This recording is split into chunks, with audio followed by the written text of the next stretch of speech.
Gaur, bai eta eseriko da akusatuen aulkian, ustezko ingurumen delitu batengatik.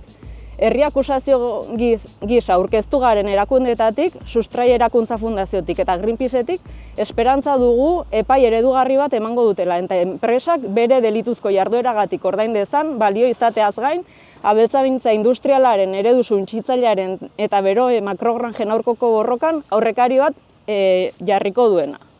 2021 bateko otsailean kutsadura gertakari larri bat izan zen. Ziurrenik digestatuarekin ureztatzeagatik odietako minden biometanizazio prozesuan ondorioko hondakina bere instalazioetatik gertu dauden nekazaritza lursaietan. Eta horretarako dirudienez instadurako ureztatze sistema erabili zuten. Kutsadurak minde isurketa handiak eragin ahal izan zituen eta inguruko sakanetan ur-jauziak sortu. Horrela, dirudienez, kutsadura Aragoi eta Arga ibaien behealdeko konserbazio bereziko eremu gune babestura ere iritsi ahal izan zen. Galtzorian dauden espezieen habitata dena, hala nola, bisoi europarra, apo armatu europarra eta zenbait xaguxiar espezie. Parke naturaletik eta erregebardeetako biosferaren erreserbatik hurbil dauden eremuei ere eragin ahal izan zien.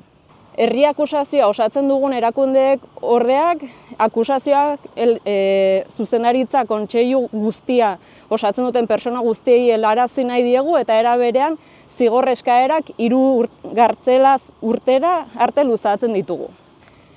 Gogora ekarri behar da, nekazaritza eta abeltzaintzako nitratoek eragindako kutsadura Nafarroa osoan zabaltzen ari dela. Izan ere, Nafarroako gobernuak nitratoekin kutsatutako zonaldeak handitu behar izan ditu. Aurreko urtetan, hala izendatuta zeuden 4 zonaldetatik eta uztailean onartu zen azken berrikuspenaren ondoren 12 zonaldetara handitu da. Egoera larria eta kezkagarria da.